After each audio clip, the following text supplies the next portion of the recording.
नमस्ते। हमारे YouTube channel मंथन हिंदी में आपका स्वागत है। आज के लेक्चर में हम पढ़ेंगे UGC net JRF Hindi paper 2 की इकाई 2 हिंदी साहित्य का इतिहास। आज के लेक्चर का विषय रहेगा हिंदी साहित्य का काल विभाजन और नामकरण। हिंदी के प्रमुख इतिहासकारों द्वारा किए गए काल विभाजन, विभिन्न कालखंडों के नामकरण के विषय में आज की क्लास में हम चर्चा करेंगे। काल विभाजन की शुरुआत समय के साथ हुई, लेकिन हिंदी साहित्य को युगों में विभाजित करने का प्रयास प्राचीन काल से होता आया है। आधुनिक काल में इस विभाजन को व्यवस्थित रूप से समझाने और व्यक्त करने का प्रयास अलग अलग साहित्यकारों ने किया। इस प्रकार काल विभाजन का विचार समय के साथ विकसित हुआ और अनेक विद्वानों ने इस पर अपनी अलग अलग दृष्टि से प्रकाश डाला। हिंदी साहित्य का काल विभाजन और नामकरण। किस आधार पर नाम काल विभाजन किया जा सकता है? हिंदी साहित्य के इतिहास के काल विभाजन के कई आधार हो सकते हैं, जैसे प्रवृत्ति के आधार पर संत काव्य, सूफी काव्य, भक्ति काल, रीतिकाल, छायावाद, प्रगतिवाद। विकासवादिता के आधार पर जैसे आदिकाल, मध्यकाल, आधुनिक काल। सामाजिक एवं सांस्कृतिक घटनाओं के आधार पर जैसे स्वतंत्रतावाद, स्वच्छंदतावाद, स्वातंत्र्योत्तर काल। प्रधानकर्ता के आधार पर जैसे भारतेंदु युग, प्रसाद युग, द्विवेदी युग। इस प्रकार काल विभाजन का आधार निम्नलिखित होने चाहिए। किन आधारों पर होना चाहिए काल विभाजन? प्रवृत्ति के आधार पर, विकासवादिता के आधार पर, सामाजिक एवं सांस्कृतिक घटनाओं के आधार पर, प्रधानकर्ता के आधार पर आदि। काल विभाजन साहित्यिक प्रवृत्तियों और आदर्शों में समानता के आधार पर होना चाहिए। कालों का नामकरण मूल साहित्य चेतना को आधार बनाकर करना चाहिए। कालों का सीमांकन मूल प्रवृत्तियों के आरंभ और समापन के अनुसार होना चाहिए। काल की मूल प्रवृत्ति का निर्धारण मुख्य प्रमुख ग्रंथों के आधार पर करना चाहिए। अब है हिंदी के प्रमुख साहित्यकारों द्वारा किए गए काल विभाजन। हिंदी साहित्य के प्रारंभिक साहित्यकारों जैसे गासा दत्तासी एवं शिव सिंह सेंगर ने काल विभाजन का कोई प्रयास नहीं किया, परंतु कुछ इतिहासकारों द्वारा किया गया काल विभाजन निम्न प्रकार से है। सबसे पहला काल विभाजन का प्रयास किसके द्वारा किया गया था? सर जॉर्ज ग्रियर्सन के द्वारा। काल विभाजन के संबंध में सबसे पहला प्रयास जॉर्ज ग्रियर्सन का है। वे काल विभाजन में पूर्णतः सफल तो नहीं हो सके, फिर भी उन्होंने यथासंभव कालक्रमानुसार सामग्री को प्रस्तुत करने का प्रयास किया है। उनका काल विभाजन इस प्रकार है। चारण काल 700 से 1300 ईस्वी।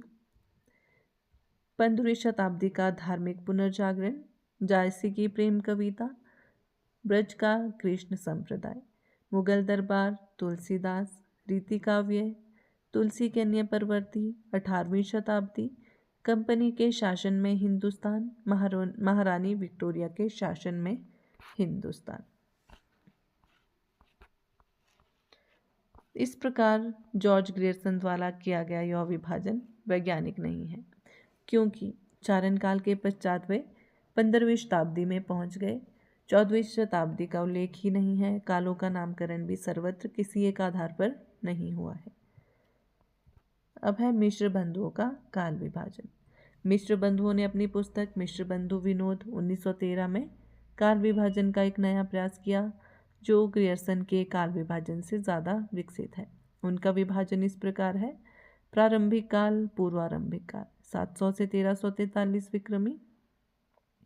इसको उत्तरारंभिक काल भी कहते हैं, 1344 से 1444 विक्रमी।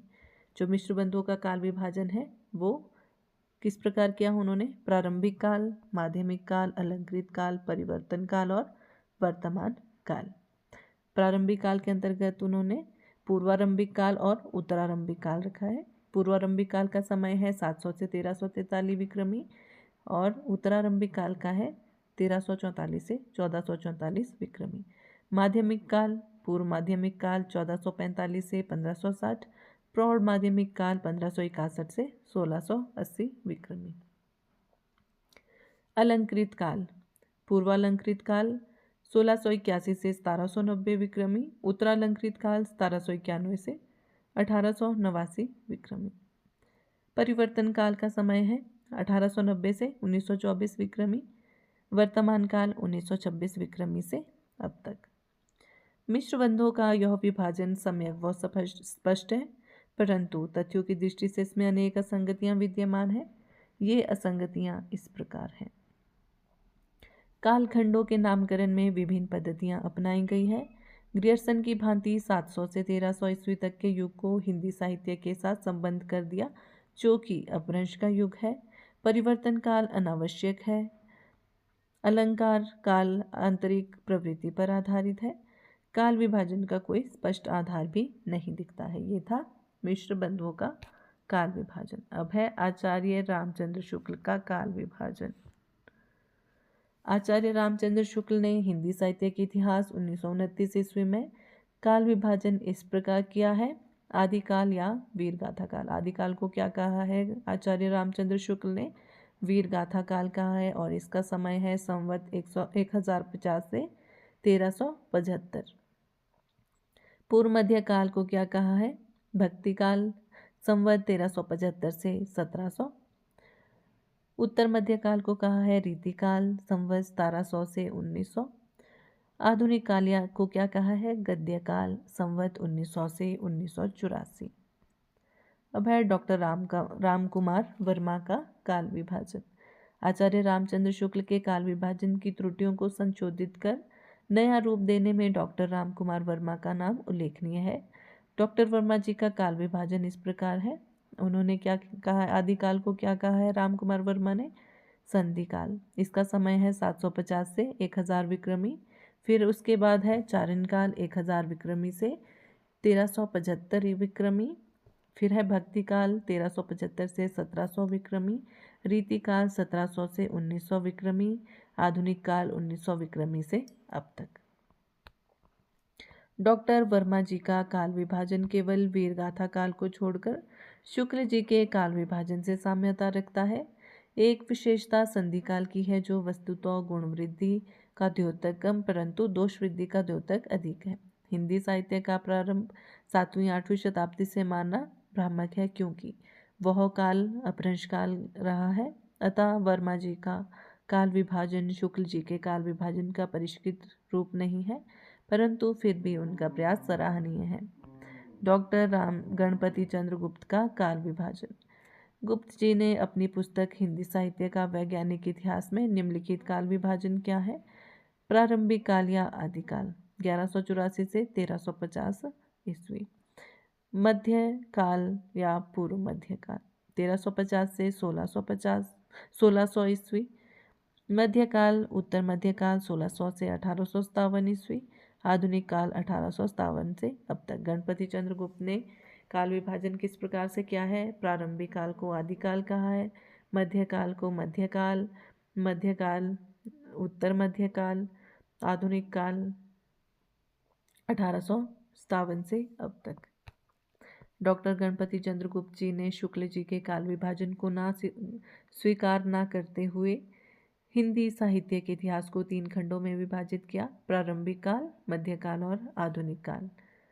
कितने हिंदी साहित्य के इतिहास को कितने कालखंडों में विभाजित किया है डॉक्टर गणपति चंद्र गुप्त ने? 3 कालखंडों में, प्रारंभिक काल, मध्यकाल और आधुनिक काल। डॉक्टर गुप्त जी ने प्रारंभिक व मध्यकाल के अंतर्गत 3 प्रकार के काव्य की रचना को स्वीकार किया। कौन कौन सी? धर्माश्रित काव्य, लोकाश्रित काव्य और राज्याश्रित काव्य। डॉक्टर गणपति चंद्र गुप्त जी ने धर्माश्रित काव्य परंपराओं के अंतर्गत 5 काव्य परंपराओं को स्वीकार करते हैं, जो निम्नलिखित है। धार्मिक रास काव्य परंपरा, संत काव्य परंपरा, पौराणिक काव्य परंपरा, पौराणिक प्रबंध परंपरा, रसिक भक्ति परंपरा। राज्याश्रित काव्य परंपरा के अंतर्गत भी 5 काव्य परंपराओं को स्वीकारा है। मैथिली गीति परंपरा, ऐतिहासिक रास परंपरा, ऐतिहासिक चरित काव्य, ऐतिहासिक मुक्तक परंपरा, शास्त्रीय मुक्तक परंपरा।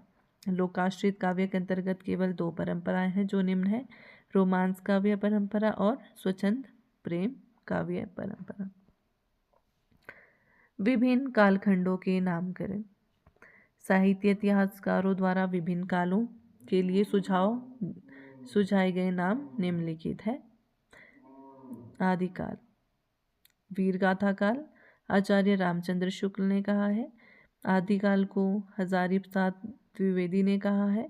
चारण काल डॉक्टर रामकुमार वर्मा ने कहा है। बीजवपन काल महावीर प्रसाद द्विवेदी ने। सिद्ध सामंत काल राहुल सांकृत्याय ने। आरंभिक काल मिश्र बंधुओं ने। प्रारंभिक काल डॉक्टर गणपति चंद्र गुप्त ने। आदिकाल के नामकरण अलग अलग विद्वानों ने अपने अलग अलग विचार व्यक्त किए हैं। आचार्य शुक्ल ने क्या कहा है? आदिकाल को वीरगाथा काल कहा है। हजारी प्रसाद द्विवेदी ने आदिकाल कहा है। डॉक्टर रामकुमार वर्मा ने चारण काल कहा है। महावीर प्रसाद द्विवेदी ने बीजवपन काल कहा है। राहुल सांकृत्याय ने सिद्ध सामंत काल कहा है। मिश्र बंधु ने आरंभिक काल। डॉक्टर गणपति चंद्र गुप्त ने प्रारंभिक काल। भक्ति काल को क्या कहा है? मिश्र बंधुओं ने कहा है माध्यमिक काल। भक्ति काल किन किन आचार्यों ने कहा है? आचार्य रामचंद्र शुक्ल ने, डॉक्टर रामकुमार वर्मा ने और हजारी प्रसाद द्विवेदी ने। पूर्व मध्य काल किसने कहा है भक्ति काल को? डॉक्टर गणपति चंद्र गुप्त ने। रीतिकाल, रीतिकाल को अलंकृत काल कहा है मिश्र बंधुओं ने। रीतिकाल कहा है आचार्य रामचंद्र शुक्ल ने, डॉक्टर रामकुमार वर्मा ने, हजारी प्रसाद द्विवेदी ने। श्रृंगार काल कहा है विश्वनाथ त्रिपाठी ने। कला काल कहा है डॉक्टर भगीरथ मिश्र ने। आधुनिक काल, आधुनिक काल को वर्तमान काल किसने कहा है? मिश्र बंधुओं ने। गद्य काल कहा है आचार्य रामचंद्र शुक्ल ने। आधुनिक काल कहा है हजारी प्रसाद द्विवेदी ने। स्पष्ट है कि विभिन्न कालों के नामकरण को लेकर विद्वानों में मतभेद है, किंतु जितनी वैचारिक भिन्नता आदिकाल और रीतिकाल के नामकरण के संबंध में है, उतनी अन्य में नहीं है। साहित्य इतिहासकारों द्वारा दिए गए भिन्न भिन्न नामों के पश्चात जो सर्वमान्य नाम है वे निम्नलिखित हैं। आदिकाल 1000 ईस्वी से 1350 ईस्वी। भक्तिकाल 1350 से 1650 ईस्वी। रीतिकाल 1650 से 1850 ईस्वी। आधुनिक काल 1850 ईस्वी से अब तक। उपयुक्त नाम ही अब सर्व स्वीकृत है। इतिहास ग्रंथों में इन्हीं का प्रयोग होता है। आज की क्लास में हमने पढ़ा हिंदी साहित्य का काल विभाजन और नामकरण। आशा करती हूँ आपको क्लास अच्छी लगी हो। धन्यवाद।